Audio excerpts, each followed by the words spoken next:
Hello, my fabulous friends. Welcome back. This is Gwen from Gwen the Trash Witch. Thank you so much for coming tonight and checking in on my steampunk adventures journey.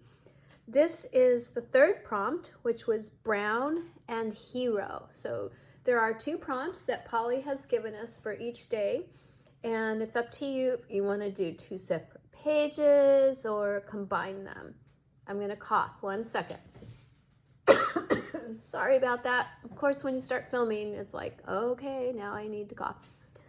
So, this is such a fun open collaboration that is hosted by Polly at Polly's Pretties Coloring and Crafting.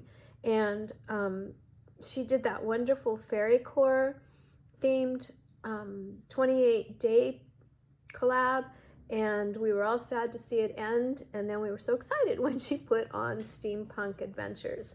So this one is only a 16-day challenge, and you can jump in at any time.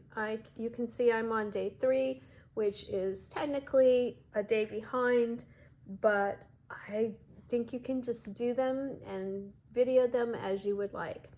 So for brown, I mainly used the Stamperia brown papers and inked in Vintage Photo. Tried to keep everything very in the brown tones. And then this was a craft paper card. So I went ahead and used it as a card. So there is journaling space in here. And when I glued it down, I left it as a pocket and made this tag and had this kind of we'll just say grungy colored tulle. So we use it at the top. And for my hero, I'm going back to the young lady that we met on page 1. So as it turns out, she is going to be our hero in this story. And we saw her sitting there ready to go on her steampunk adventure. And then she walked through the city. We didn't really know what she was up to, but we're going to soon find out. So this is going to be like her portal that she will go through, and I just used some of the scraps from this card and made these fun little, I don't know what they are, but you know, in steampunk, not everything has to make sense. I did add my gears and those beautiful Dollar Tree stickers that look like screw heads. Aren't they amazing? And then for our hero, I went ahead and duplicated what I had done on the first page. So again, she has on her belt her compass and her key. So she is ready to go. And tomorrow's prompt, here's a hint, monsters and treasures. So I suspect our hero has been called to help somebody or something out because their treasure is being being possibly stolen by some monsters. So she is on her way. Thank you so much, friends, for coming and playing along with me. I had a really busy day, a good day, and it's just so fun to know. Well, I'll tell you what I did. I cleaned my kitchen. I detailed my kitchen, which it really needed. So isn't it neat to get your chores done and know that you've got something so fun waiting for you as your reward. So I have really enjoyed this evening sitting here and crafting and feeling good about my clean kitchen. Okay, before I let you go, I did have a friend of mine ask me about altering a book to use as a journal. And this is such a wonderful thing to do, especially if you're like me and you really don't love sewing in those signatures. I do it, and I am getting better. You know, practice does make things come together more easily.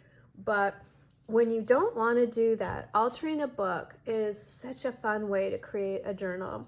I've done it a few times, so there's probably a million other ways to do it. By following my friends on YouTube, this is the way that I've done the few that I have done. So I mentioned in the beginning, this is a Dollar Tree book. So, oh goodness, her little, yeah. Okay, we got it close. So this was $1.25. It is a hardback book, I think it was a children's book called The Evil Queen. And you can see I've started to paint it, and I've used the brown and some copper paint and then the turquoise. I painted the spine and painted the back, and I'll be putting an image on the front here. I just want to make sure I'm finished with painting before I go gluing a focal image. Then with the book, it was 146 pages, or 100 and something like that, under 140. And I knew I didn't need all those pages. So I just started ripping out pages. And then after I ripped out probably 2 or 3 pages, I glued 2 pages together because this is really thin paper. You can see I'm adding a lot onto it. So these are becoming really nice thick pages, but still it was nice to have 2 glued together. And then I'd rip out more pages and then glue 2 pages together. You just kind of have to decide what you're going to put into your book. Is it going to be bulky? The bulkier the items that you're putting in, like in this case, these gears and things, you want to take out more pages. If it's going to be relatively flat, then you can leave more in. I also knew that Polly's challenge was 16 prompts. So I wanted to have at least 16 pages, but I also left enough in that I could do double page spreads. So I've got more than enough pages. I think I had in here, okay, now don't check my math, but I think I have 20 pages in here that are doubled up. And if I find the book gets too thick, I can always take out more. So, but you can see there's once you start altering your book or creating your collages or whatever you want to do with your altered book, the book pages, they just disappear. And, you know, even when you paint over them, they disappear.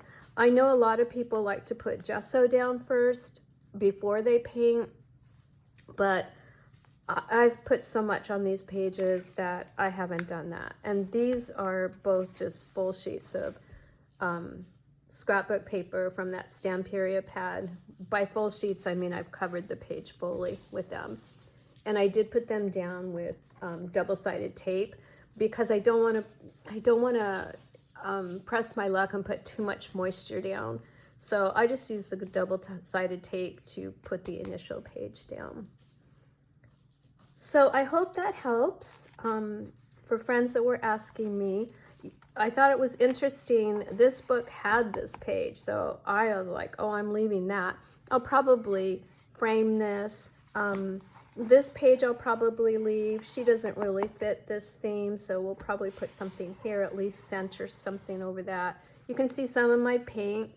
I was purposely not real careful because I wanted this to have a real grungy look. So everything is kind of dry brushed on, and I didn't care where it went on the inside. I figured that would just go with the steampunk. It's not theme punk, steampunk theme. So, okay, quick little lesson on altering a book. Again, this is just my way, so I'm sure I picked up tips through this last year from watching people. If you know something that would even, you know, make the process easier or better, please leave it in the comments. I'm always open to learn new things. But this has worked for me for a couple times, so I'm good, especially on steampunk where it doesn't have to be pristine and perfect. It can be, or should be, kind of grungy. So yeah. All right, my friends, thank you so much for joining me tonight. I appreciate you so much. If you like these pages, if you wouldn't mind giving me a thumbs up, I'd appreciate it. And thank you so much to my new subscribers that made that decision to hit that subscribe button. I really appreciate it. And if you haven't, I would love you to subscribe. It's free. All right, everyone. I will see you tomorrow with prompt number 4. Bye-bye.